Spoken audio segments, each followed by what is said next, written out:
Baik, saya coba mengambil topik untuk menghemat waktu. Jujur dalam menuntut ilmu.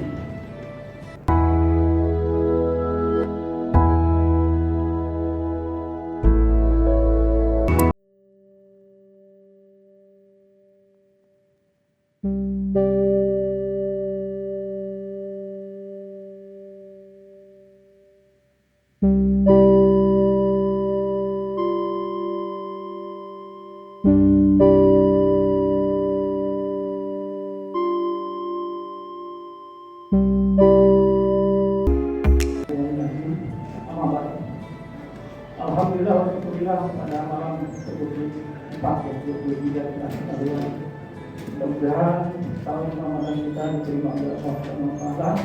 Dan kita berharap dan memohon doa mudah-mudahan kita diberikan kesempatan sampai kepada akhir Ramadan. Insyaallah.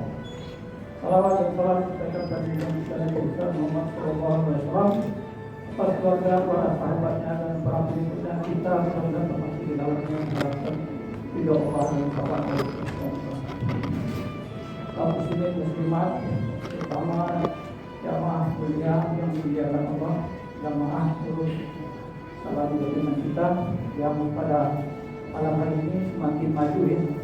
Jadi mudah-mudahan yang saudara kita yang ada di sini ada di tempat yang lain ya, tentu tetap kita berharap bahwa ibadah sholat kita yang tinggal sisa beberapa hari ke depan ini kita beri, kita semangat, kita bermohon kepada Allah memberikan kekuatan supaya kita bisa sampai kepada akhir Ramadan.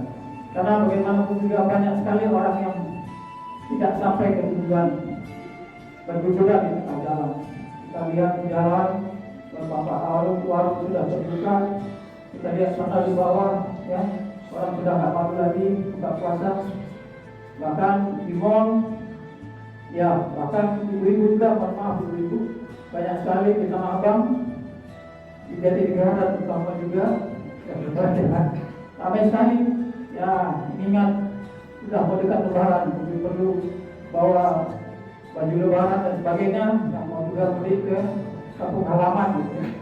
Mudah-mudahan semua itu ada niat baik ya dalam hal samping puasa ya, tentu kita berharap semuanya berjalan lancar.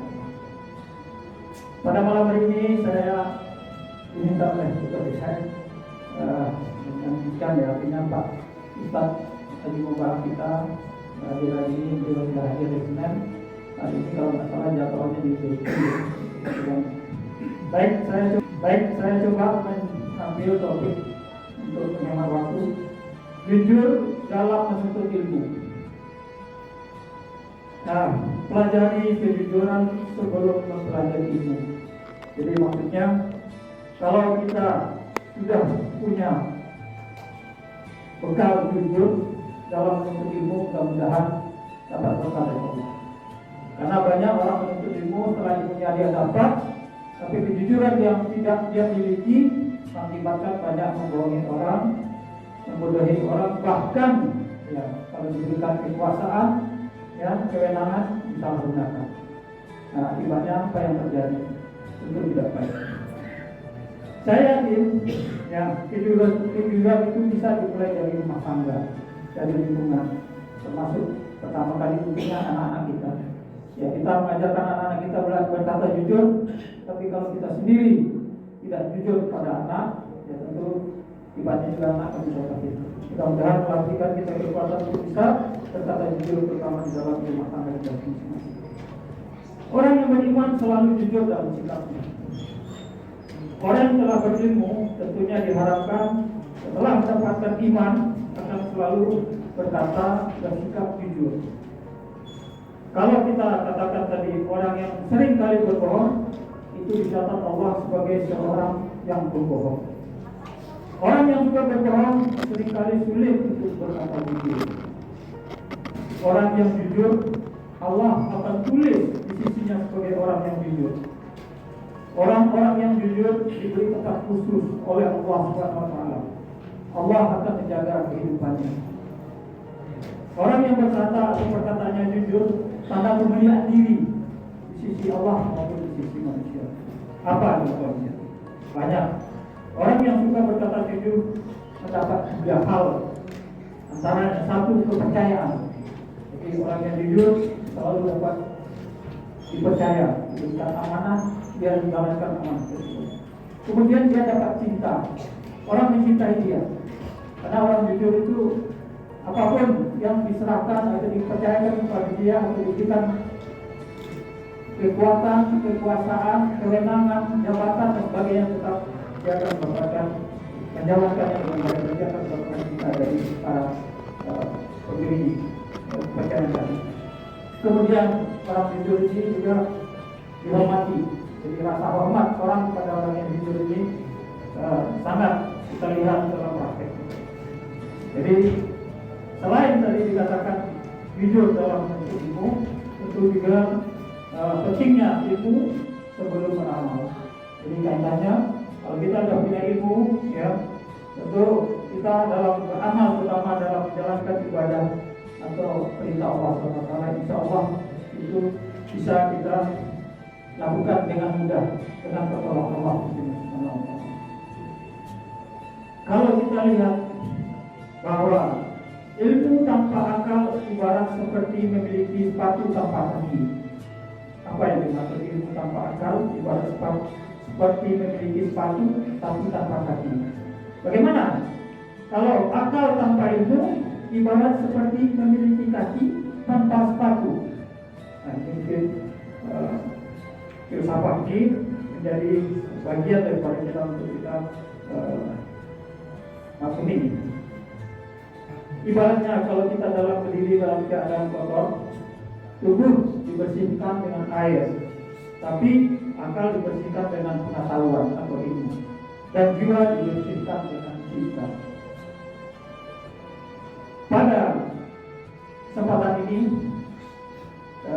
Bapak Ibu muslimin muslimat, terutama adik-adikku anak muda, ya, pesan saya, anak muda, mari kita ubah orientasi, tidak terjebak gaya hidup penumpuk materi atau harta. Hiduplah yang jujur, sederhana, menolak jalan pintas instan atau menghalalkan segala cara. Kita lebih kuat dari yang kita bayangkan.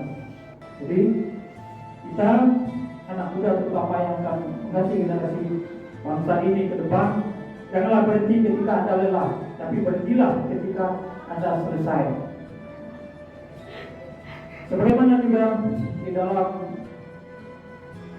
ceramah sering kita dengar bahwa orang yang berilmu itu ditinggikan derajat oleh Allah di sisinya maupun di sisi manusia. Jadi di sini dikatakan bukan harta yang menyebabkan manusia itu termulia, karena ilmunya. Itu ilmu yang bermanfaat, ya. Ilmu yang memang didapat dengan menjalankan perintah Allah dan Rasul. Saya kira kita saja, karena dalam kita menuntut ilmu, mari kita pegang kejujuran. Kejujuran ini juga tidak saja dalam ilmu, tapi juga kehidupan kita sehari-hari. Mudah-mudahan bisa diberikan kekuatan oleh Allah, karena manapun juga kita bisa selalu serba salah, ya tidak luput dari kesalahan. Oleh karena itu kita memohon kepada Allah SWT diberikan juga petunjuk, taufik dan hidayah yang sempurna, dibimbing, dituntun kita ke dalam Allah SWT. Mudah-mudahan salah satunya kejujuran kita dimiliki, kejujuran terhadap Allah SWT terutama dan manusia. Demikian singkat, mohon maaf atas kekeliruan dan kesalahan. Kebenaran datangnya dari Allah SWT, kesalahan dari diri saya fakir ini, mohon maaf.